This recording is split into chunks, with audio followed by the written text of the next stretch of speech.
Megastar Chiranjeevi, నటసింహం Nandamuri Balakrishna ఇద్దరూ కూడా mass హీరోలు అన్న విషయం తెలిసిందే. 90వ దశకంలో పోటీ పడిన ఈ ఇద్దరు హీరోలు తాజాగా ఈ సంక్రాంతికి మరోసారి పోటీ పడ్డారు.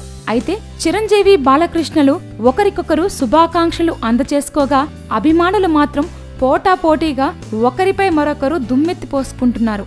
ఆ విషయాన్ని పక్కన పెడితే బాలయ్య చిరంజీవి గురించి ఏమన్నాడో తెలుసా? ఈ సినిమా రంగంలో తరచుగా ఎవరినైనా కలిసేదంటూ ఉంటే అది ఒక్క చిరంజీవిని మాత్రమే. నా పనులతోనే ఎక్కువగా బిజీగా ఉంటాను కాబట్టి అందరితో ఎక్కువగా కలవను, కానీ చిరంజీవితో మాత్రం తరచుగా కలుస్తూనే ఉంటాను అంటూ చెప్పుకొచ్చాడు బాలయ్య. ప్రస్తుతం బాలయ్య బసవతారకం క్యాన్సర్ ఆసుపత్రి చైర్మన్ గా హిందూపురం శాసనసభ్యుడిగా వ్యవహరిస్తున్న విషయం తెలిసిందే. దాంతో ఆ వ్యవహారాలతోనే బిజీగా ఉంటున్నాడు. పైగా బాలయ్య ఇతర విషయాలకు అంతగా ప్రాధాన్యత ఇవ్వడు అన్న విషయం కూడా విదితమే. సంక్రాంతి బరిలో రిలీజ్ అయిన మా 2 సినిమాలు కూడా మంచి హిట్ అవ్వడం సంతోషంగా ఉందని ఆనందం వ్యక్తం చేశారు Balayya. Please subscribe. Hi, it's me Purna. Please subscribe.